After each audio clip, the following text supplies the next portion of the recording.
everybody. Matt with HaulinVols Adventures. We are down in one of our favorite areas, the Tellico Plains area. We're actually driving down Witt Rd right now, and we thought we would just kind of share with you, what is HaulinVols Adventures. We're actually getting a few views on the page now, but simply put, HaulinVols Adventures is just our little area for our family to kind of record our adventures and our travels, things that we like to do.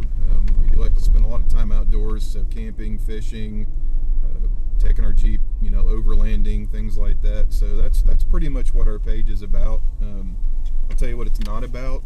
We are not monetized. We're not making money.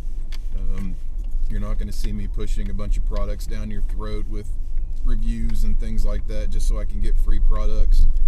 There may be times that I will share some things with you guys that we've found useful, that was worth the purchase, and I'm not going to be bashful about saying things about products that we don't like, that we spent money on.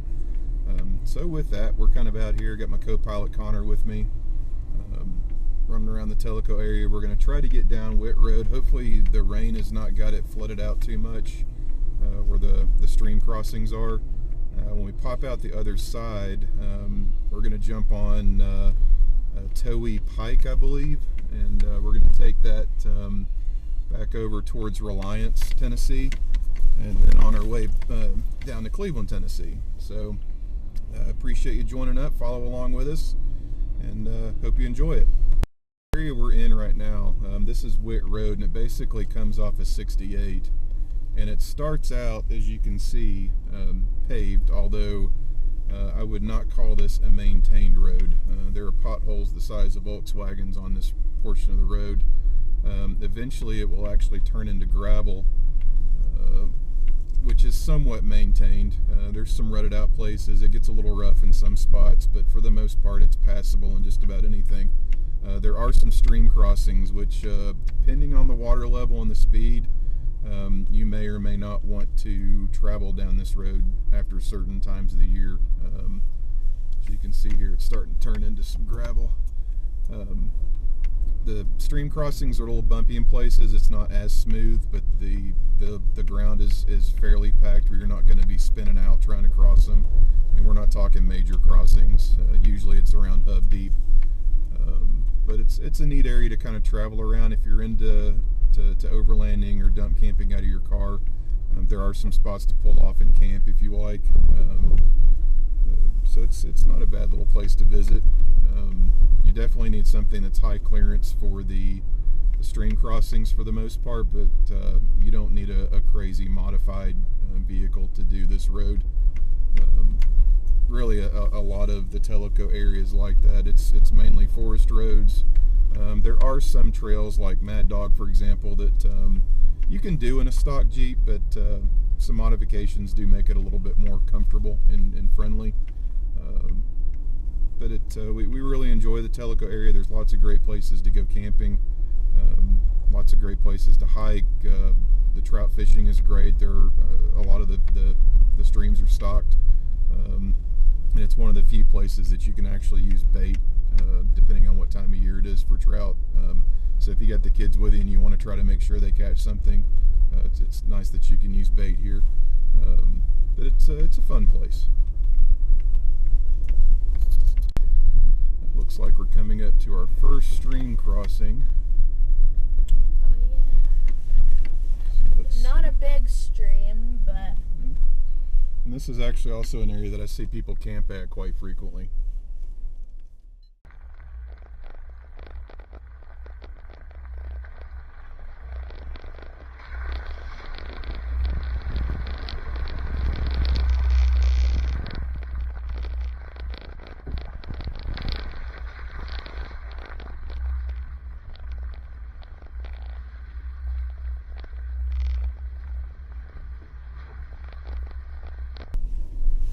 That was the first stream crossing on Witt, which I've seen it be a lot higher than that. I've seen it be a lot smaller, but this one's probably the wider. I was about to say, here's another one. Of the, I think there's 3 or 4 stream crossings. There may be 3.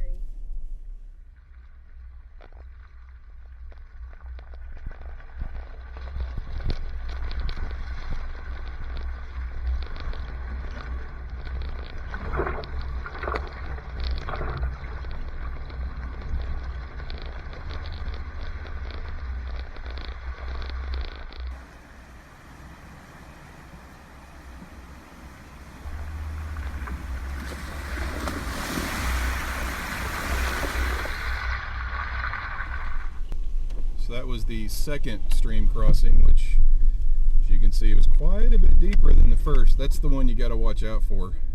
So with a stock Rubicon on stock size tires, we're basically a little over bumper deep at the deepest spot, and I've seen it go way deeper than that when the rains have been coming hard. So and here we have the third stream crossing, Which isn't that deep, but it's still pretty deep. I think there's one more up here, and the last one has like this little off-camber section on it towards the very end of it, which will kind of surprise you if you're not ready for it. And here's the fourth one. Which is the last one, Yep, right? so there's some rock here, and off to the left of it, if you're not ready for it, sometimes it'll tip. Yep, there we go. Tips you to the left, and people tend to freak out a little bit, but it's really not that bad. It's a rock bottom, so you're not going anywhere. And then from there, you start to climb out of the area. It elevates a little bit. So if you like stream crossings, this is a great little road. Down Finger Bridge Road, and this runs into Towey Pike. So this has gone, we went from decent size asphalt to narrow asphalt, and now we're back on gravel. Explosion.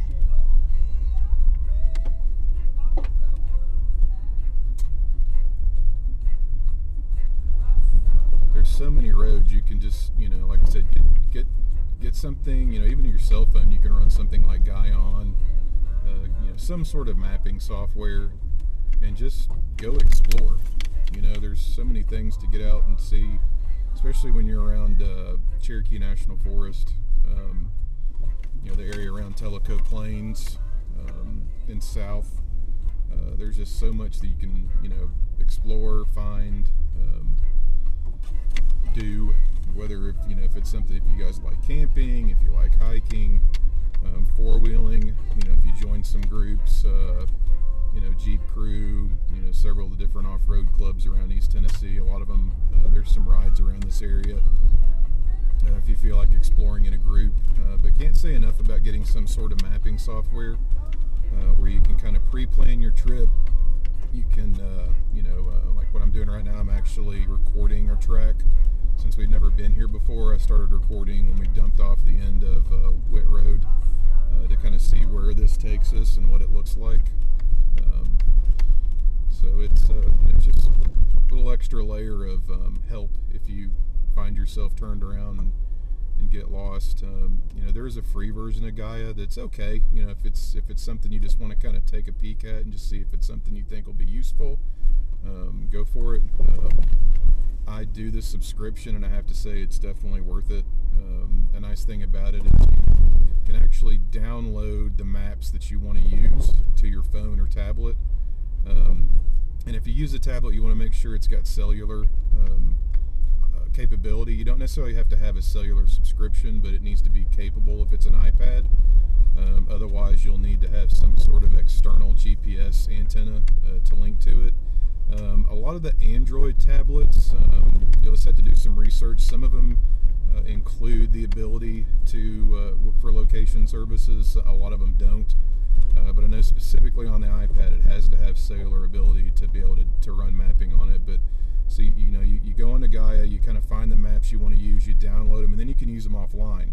And then you can set your waypoints, you can plot tracks, you can do a lot of stuff with it.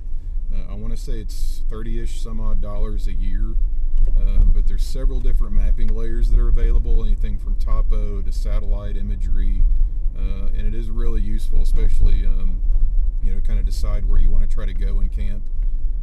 Something I also use it for is to kind of look at some of areas I want to go fishing in, as far as accessibility and things like that. So it's got a lot of uses. Definitely recommend it. Obviously there's different versions, different brands of this type of software, so just kind of get out there and try a few of them and see which one you like the best. It's definitely something you can do on a phone. Personally, with my eyes, I like utilizing the pad because it's a bigger area, easier for me to see and use while I'm actually moving. So yeah, it's highly recommend getting some type of software like that if you're going to get into the backcountry and do a little of exploring, no matter where you live or where you go. It's definitely useful. So now it looks like we have made the turn onto Towhee Pike, and still gravel.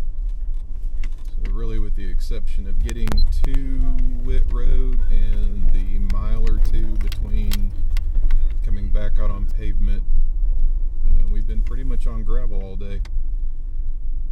It's definitely soupier back here though. It's a lot more standing water on the surface. Like I said, again, it's a lot of this stuff you don't necessarily need four-wheel drive. Higher clearance helps because there's definitely some washed out areas. In fact, I've only put it in four-wheel drive twice, just to, if anything, just not to slide. But I don't know that I would have necessarily needed it today. But basically, this road will take us over to Reliance, Tennessee. Back over to, I believe it's the Hiwassee River. So if you're a paddler, you're familiar with that area. And then with that, we can go on back into I-75 area and get. Actually, I think we'll just probably take it through the Ocoee area into Cleveland, most likely. And that'll be our day. But again, welcome to our channel. Thanks for following along with us. And if you like it, hit like, subscribe, keep up with us, or don't. Up to you. Like I said, we're not here for money. It's just our way to kind of chronicle our little adventures as a family. And if you do subscribe, you can always change your mind later. You can. Thank you, Connor. Yeah, definitely. Join us when we post the videos, and maybe you'll learn something from one of our adventures that'll help you on one of yours. So thank you very much from HaulinVols Adventures. We'll see you next time.